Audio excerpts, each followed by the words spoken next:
তিস্তা মহাপরিকল্পনা যে কোনো মূল্যে বাস্তবায়ন করবে সরকার, সংসদে প্রধানমন্ত্রী।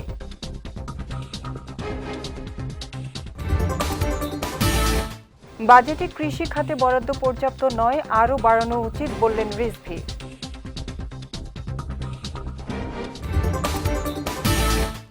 এবং অর্থবছর জানুয়ারি-ডিসেম্বর করার প্রস্তাব বিরোধী দলীয় নেতার।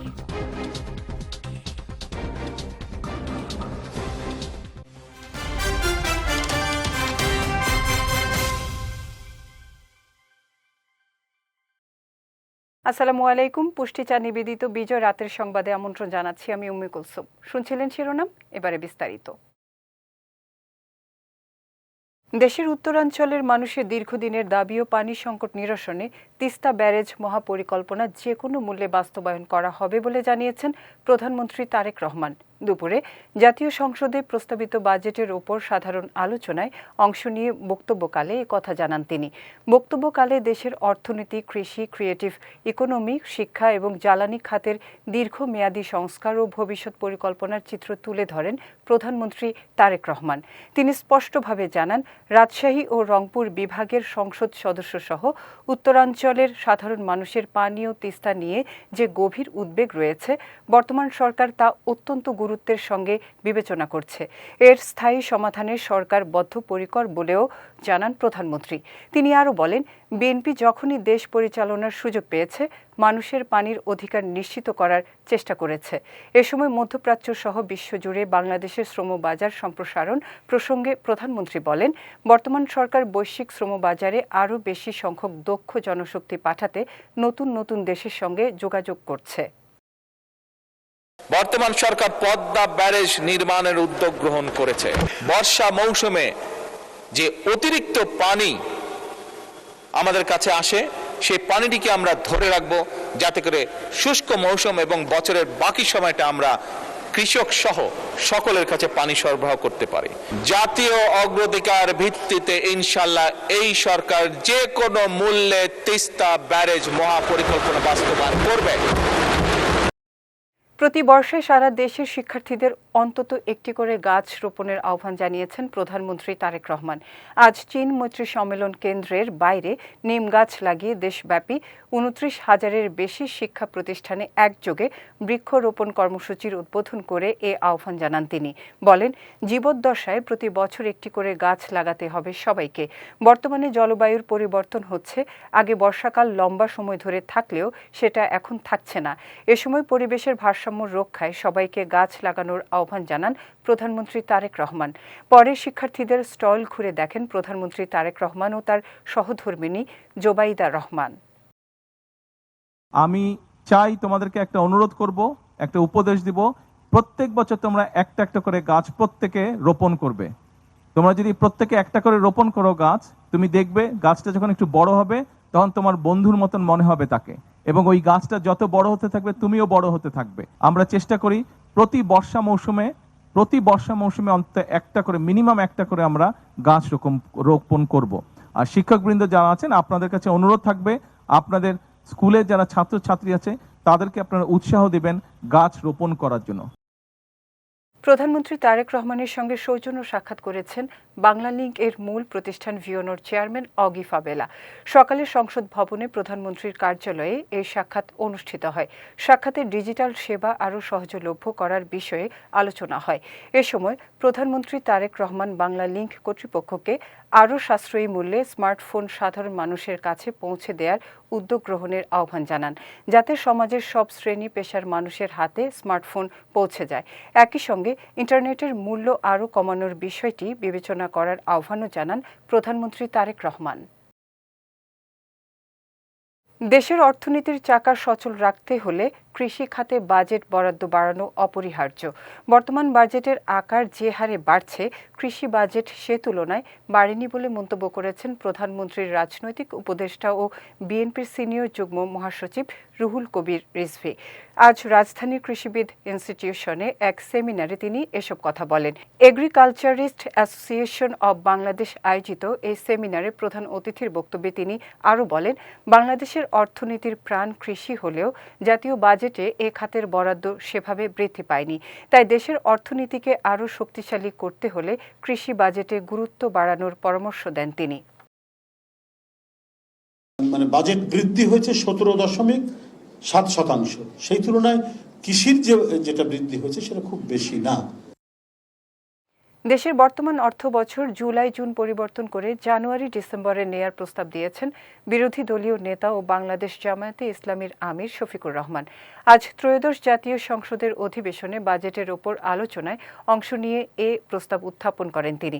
শফিকুর রহমান বলেন, আমাদের ফিসকাল ইয়ার জুলাই থেকে জুন মাসে বর্ষা, ঘূর্ণিঝড় সহ নানা ধরনের প্রাকৃতিক দুর্যোগের ঝুঁকি থাকে। তাই ফিসকাল ইয়ারকে ক্যালেন্ডার ইয়ারের সঙ্গে সমন্বয় করা হলে বাজেট প্রণয়ন, বাস্তবায়ন ও আর্থিক পরিকল্পনায় আরও সমন্বয় আসবে এবং প্রশাসনিক কার্যক্রম আরও কার্যকর হবে। বর্তমানে দেশে অর্থ বছর প্রতি বছরের 1 জুলাই থেকে পরবর্তী বছরের 30 জুন পর্যন্ত গণনা করা হয়। তবে জামায়াত আমির এটি পরিবর্তন করে 1 জানুয়ারি থেকে 31 ডিসেম্বর পর্যন্ত নির্ধারণের প্রস্তাব দিয়েছেন।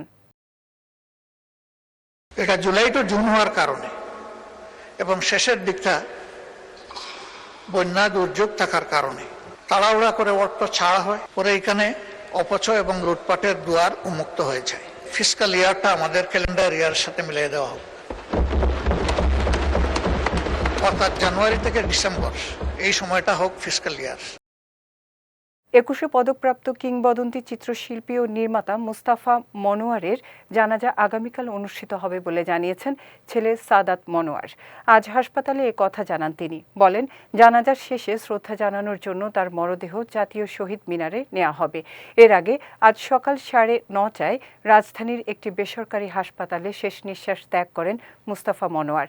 দীর্ঘদিন ফুসফুসে ব্যাকটেরিয়াজনিত সংক্রমণ এবং নিউমোনিয়ার জটিলতায় ভুগছিলেন তিনি। গত 14 জুন গুরুতর অসুস্থ অবস্থায় তাকে হাসপাতালে ভর্তি করা হয়েছিল। 1935 সালে মাগুরায় জন্ম নেয়া মুস্তাফা মনোয়ার ছিলেন প্রখ্যাত কবি গোলাম মুস্তফার সন্তান। চিত্রকলা, টেলিভিশন অনুষ্ঠান নির্মাণ, বিশেষ করে বাংলাদেশে পাপেট বা পুতুল নাচের শিল্পকে এক অনন্য উচ্চতায় নিয়ে যান তিনি। ডেঙ্গুতে আক্রান্ত হয়ে গত 24 ঘন্টায় 5 জনের মৃত্যু হয়েছে। একই সঙ্গে ডেঙ্গু আক্রান্ত হয়ে হাসপাতালে ভর্তি হয়েছেন 124 জন। আজ স্বাস্থ্য অধিদপ্তরের সংবাদ বিজ্ঞপ্তিতে এ তথ্য জানানো হয়েছে। এতে বলা হয়, গত 24 ঘন্টায় মারা যাওয়া 5 জনের মধ্যে 2 জন পুরুষ, 3 জন নারী।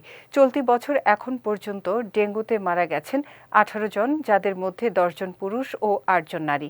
এখন পর্যন্ত মোট আক্রান্ত হয়েছেন 5,924 জন, যার মধ্যে 3,679 জন পুরুষ ও 2,244 জন নারী। এবার পুষ্টি চিনিগুড়া চাল নিবেদিত জেলা সংবাদ।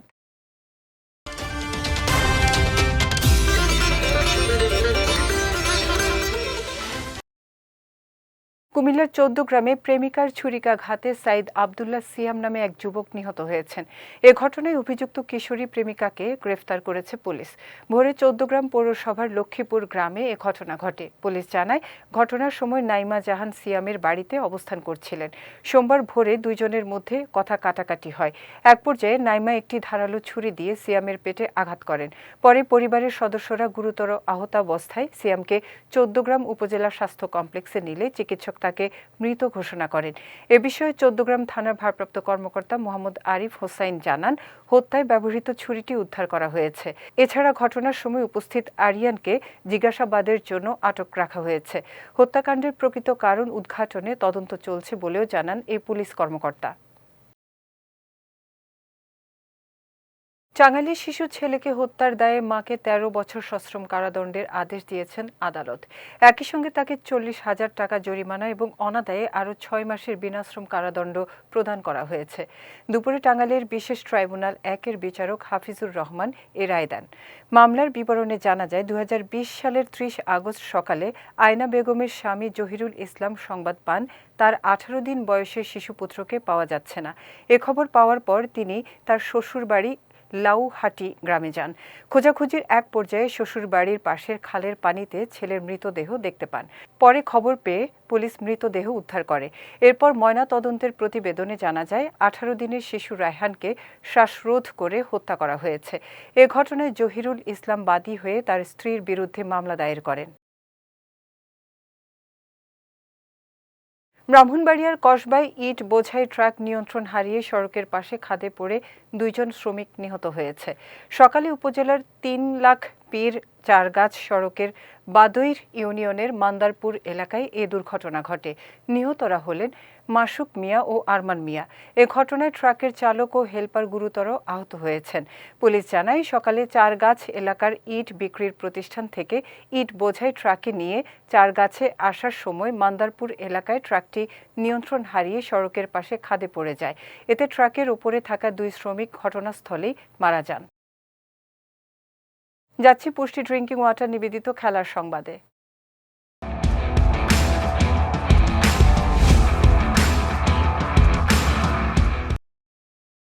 জিম্বাবুয়ে সফরে বাংলাদেশের wicket keeper batter Liton Kumar দাসকে নিয়ে অনিশ্চয়তা আরও দীর্ঘ হচ্ছে।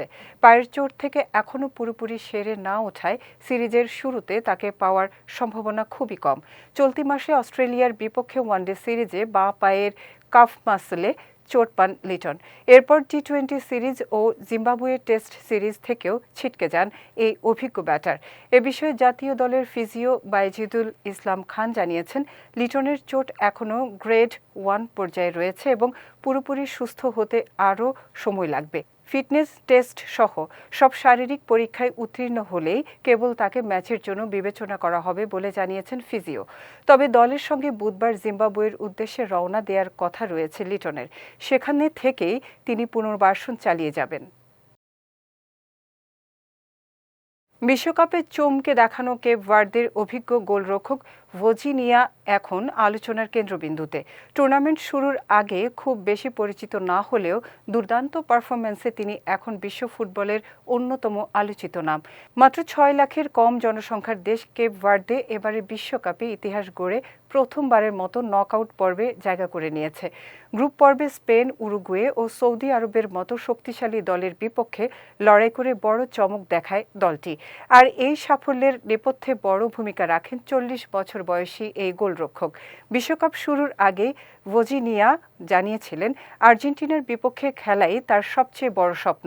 বিশেষ করে আর্জেন্টাইন তারকা লিওনেল মেসির বিপক্ষে মাঠে নামতে পারাকে তিনি জীবনের বিশেষ অর্জন হিসেবে দেখেন। পাশাপাশি মেসির জার্সি সংগ্রহের ইচ্ছার কথাও জানান তিনি। আগামী 4 জুলাই শেষ 32-এর ম্যাচে বর্তমান বিশ্ব চ্যাম্পিয়ন আর্জেন্টিনার মুখোমুখি হবে কেপ ভার্দে। আর এই ম্যাচ মাঠে গড়ালে পূরণ হতে পারে ভজিনিয়ার দীর্ঘদিনের স্বপ্ন।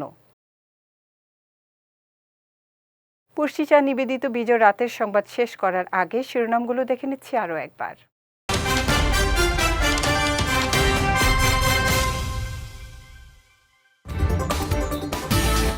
তিস্তা মহাপরিকল্পনা যে কোনো মূল্যে বাস্তবায়ন করবে সরকার, সংসদে প্রধানমন্ত্রী।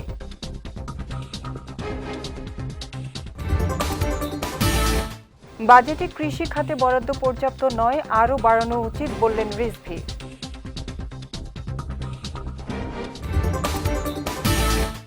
এবং অর্থবছর জানুয়ারি-ডিসেম্বর করার প্রস্তাব বিরোধী দলীয় নেতার।